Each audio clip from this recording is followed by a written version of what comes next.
ناظرین، ایک خبر یہ ہے کہ ایران پر ایک بہت بڑا حملہ ہونے جا رہا ہے اور شاید 3 دن بعد وہ حملہ ہو۔ یہ اتنے بڑے حملے کی خبر میں صداقت کیا ہے اور کیا ایسا ہو بھی سکتا ہے، یا صرف یہ ایک ڈراوا ہے، ایک افواہ ہے، ایک بار پھر یہ ایران کو ڈرانے کے لیے کوئی ایسی بات کی جا رہی ہے، اس کا جائزہ لیتے ہیں۔ اور دوسرا یہ کہ سعودی عرب کے حوالے سے ایران کی پالیسی واضح کیوں نہیں ہے۔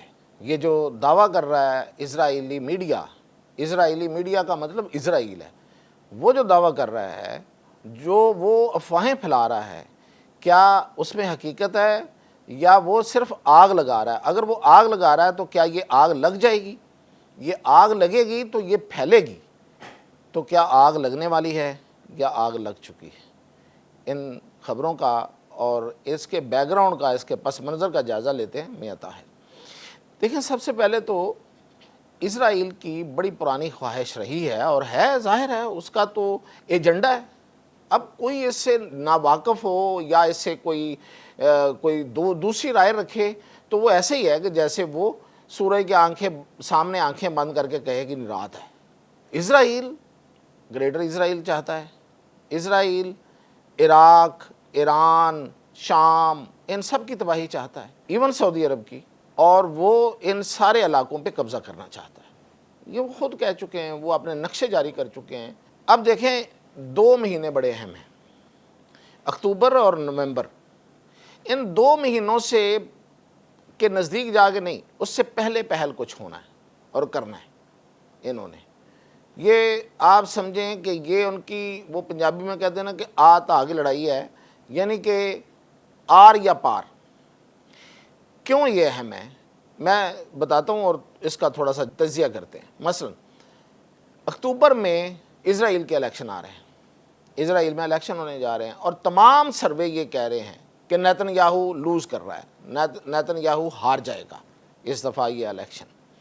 اس کی وجہ یہ ایران کے خلاف جنگ نہیں ہے، اس کی وجہ جو ہے وہ اسرائیل کا غیر محفوظ ہونا ہے، اسرائیل کی اندرونی جو پالیسیاں ہیں، اور یہ خاص طور پہ اس کا غیر محفوظ ہونا، اور تیسرا اس پہ جو لگے ہوئے کرپشن کے سخت ترین چارجز ہیں، یہ وجہ ہے۔ ایران کے حوالے سے نہیں ہے کہ ایران کے خلاف جنگ کیوں کر رہے ہو، یہ تو ان کا سب کا ہے، وہ سارے تقریباً اسرائیل، تقریباً سارے نہیں کہا جا سکتا، لیکن 75% 80% جو ہے وہ زائنسٹ ہے، وہ توسیع پسندانہ ہے، پسند لوگ ہیں، وہ تو آگے سے آگے جانا چاہتے ہیں۔ تو اس وجہ سے اس کے یہ جو الیکشن ہے، یہ اس کے لیے بہت ہی نازک الیکشن ہے۔ اگر یہ الیکشن ہارتا ہے تو نہ صرف یہ کہ ظاہر ہے کہ وہ اپنی حکومت کھو بیٹھے گا، اپنی طاقت کھو بیٹھے گا، بلکہ وہ گرفتار ہوگا، اور اتنے بڑے چارجز ہیں، اتنے بڑے الزامات ہیں اس پہ کرپشن کے کہ شاید وہ پہلے ہی بیمار ہے تو وہ جیل میں ہی اپنی ساری زندگی گزار جائے۔ تو اس سے بچنا ہے، اور پھر اس نے اسرائیل کے لیے جو زائنسٹ یہودی ہیں ان کے لیے اس نے ہیرو بننا ہے۔ یہ ہے اسرائیل کا معاملہ۔ اور نومبر میں امریکہ کے اندر مڈ ٹرم الیکشن آ رہے ہیں۔ اچھا، یہ جو مڈ ٹرم الیکشن ہیں ان پہ کیا اثر پڑ رہا ہے؟ میں ابھی آپ کو federal reserve bank of America کی ایک آج ہی خبر آئی ہے کہ فیڈرل ریزرو آف امریکہ نے جو شرح سود ہے اس میں تبدیلی نہیں کی، اسے کم نہیں کیا۔ سارے ہی توقع کر رہے تھے کہ اس میں کمی آئے گی کیونکہ مہنگائی ہے وہ بڑھ رہی ہے۔ اب اس میں اسے کم نہیں کیا تو اس کے فیصلے میں فیڈرل ریزرو آف امریکہ، جو کہ امریکہ کی اکانومی کا، اس کی معیشت کا ظاہر ہے کہ ضامن ہے اور سب سے بڑا ریگولیٹری ادارہ ہے وہاں کا، جس طرح ہمارا اسٹیٹ بینک ہے، اس نے لکھا ہے کہ اس نے اعتراف کیا ہے کہ ملک کے اندر معاشی بے یقینی ہے، جو انفلیشن ہے، جو مہنگائی ہے وہ بڑھ رہی ہے، وہ ہم کم نہیں کر سکے۔ تو اس کے باوجود ہم اپنی شرح سود جو ہے وہ کم نہیں کر رہے، لیکن بے یقینی کا اعتراف کیا ہے، اور ساتھ ہی ایک دعویٰ کر دیا ہے کہ اس سب کچھ کے باوجود ملک کی کاروباری جو سرگرمیاں وہ متاثر نہیں ہو رہی بلکہ وہ بڑھ رہی ہیں۔ یہ تو خیر اس کو تو کوئی ماننے کو تیار نہیں ہے۔ فوری طور پہ اس پہ جو ریئیکشن آ رہا ہے معیشت دانوں کا امریکہ میں، وہ کہہ رہے ہیں کہ یہ تو سب جھوٹ ہے۔ یہ بات ٹھیک ہے کہ بے یقینی بڑھ رہی ہے، اور یہ بات ٹھیک ہے کہ مہنگائی بڑھ رہی ہے، اور اسٹیٹ بینک نے اس کو روکنے کے لیے کوئی اقدام نہیں کیا۔ اب اسے کہتے ہیں اندرونی دباؤ، یہ ہے ٹرمپ کے اوپر اندرونی دباؤ۔ اب ایک عرصے سے شروع کی ہوئی ایران جنگ کا کوئی نتیجہ نکالنے میں ٹرمپ جو ہے وہ ناکام ہے۔ معاہدہ کیا، آدھے دل سے کیا، لیکن کر لیا، اور پھر ایران کی طرف سے اس کو موقع مل گیا اور اس نے پھر ایران پر حملہ کر دیا۔ اب وہ معاہدے کی باتیں کر رہا ہے، لیکن ایران تو کسی طرف نہیں آ رہا، کھل کے تو ایران اب آ بھی نہیں سکتا۔ جو ایران پوزیشن لے چکا ہے اس سے تو ایران آگے خود سے آگے بڑھ کے ہاتھ میں لانے سے تو رہا ایران۔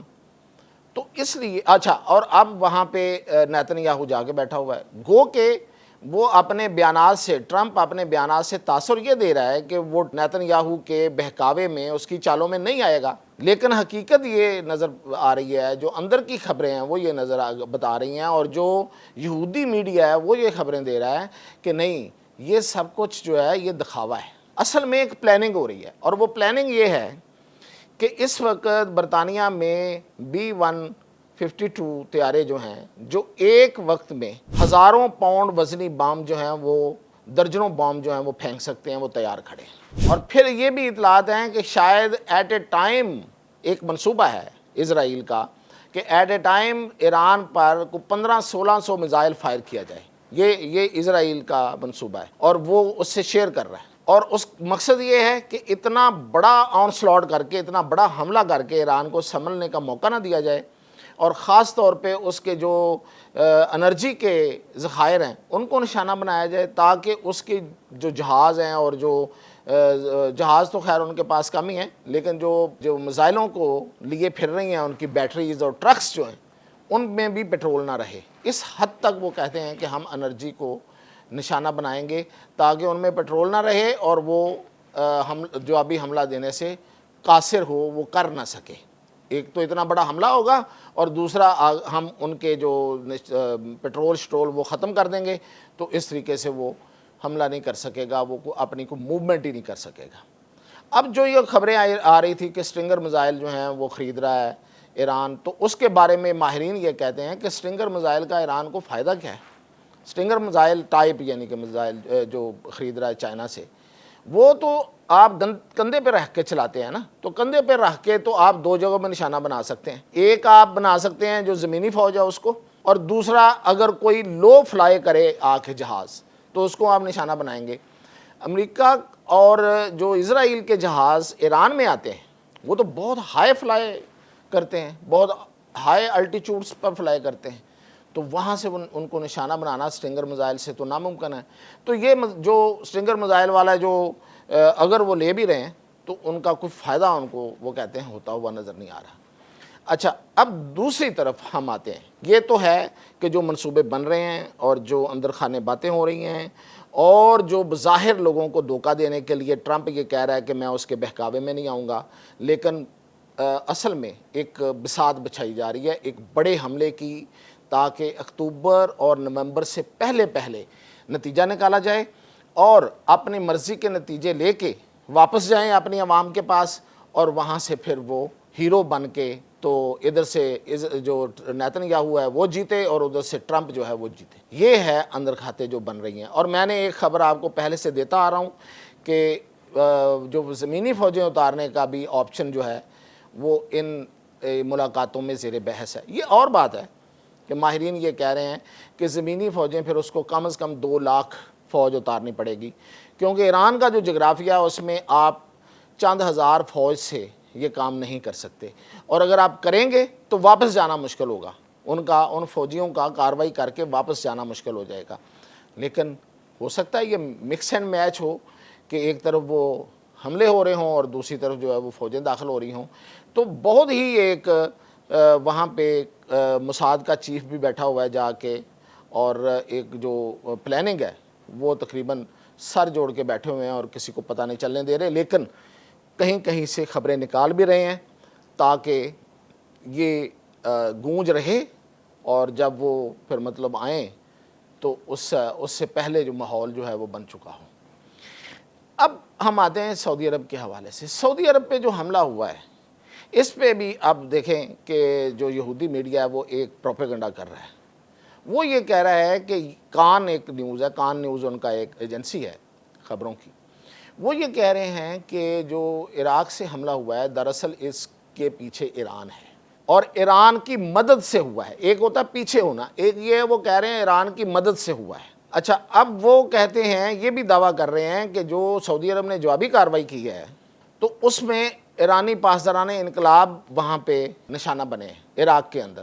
مطلب وہ یہ ثابت کرنا چاہ رہے ہیں کہ ایرانی پاسداران انقلاب وہاں موجود تھے اور یہ حملہ انہوں نے کیا یا کروایا. اور اب وہ نشانہ بننے کا مطلب یہ ہے کہ وہ اپنی طرف سے تو وہ تصدیق کر رہا ہے اور مغربی میڈیا باقی بھی کر رہا ہے کہ وہاں جی وہ اتنے لوگ اور 20 اور 25 اور کتنی تعداد بتا رہے ہیں کہ وہ نشانہ بننے والے میں ہیں اور وہ اہم کمانڈرز ہیں. اب یہی جو یہودی میڈیا ہے یہ کہہ رہا ہے کہ امریکہ نے بھی اس حملے کے فوری بعد جو سعودی عرب نے حملہ کیا جوابی, عراق کو پوری تفصیل بتا دی, کیونکہ عراق جو ہے وہ امریکہ کا ایک لحاظ سے اتحادی ہے. تو انہوں نے بتایا کہ دیکھیں یہ آپ کی سرزمین پہ حملہ نہیں ہوا, یہ دراصل ایرانیوں پہ حملہ ہوا ہے اور ان کی ملیشیا پہ ہوا ہے اور اس میں یہ لوگ ملوث تھے. اب اس میں کتنی حقیقت ہے, کتنی افواہ ہے؟ تو یہ ساری باتیں جو ہیں, یہ جو صورتحال ہے, یہ ایک بڑی کنفیوژن بنا رہی ہیں.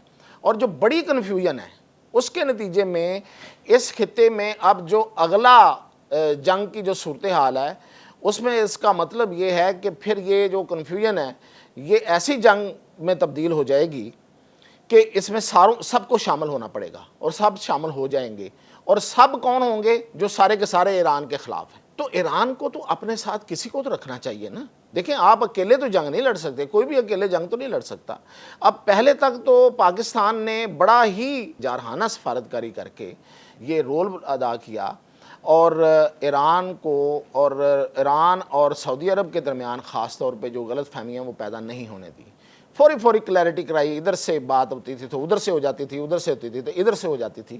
لیکن یہ جو حملہ جب سے ہوا ہے ایران کی طرف سے مذمت آنا تو دور کی بات ہے, کوئی کلیریفیکیشن نہیں ہے. سعودی عرب کی طرف سے جب بھی کوئی ایسی بنتی ہے کوئی غلط فہمی تو وہ فوری کلیریفیکیشن دیتے ہیں.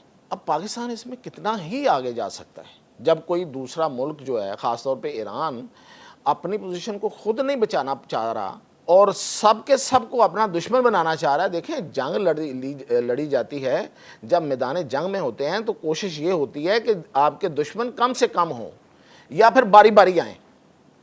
ایک دم تو اب سب دشمنوں کو اکٹھا کر کے ان کے خلاف جنگ نہیں لڑ سکتے.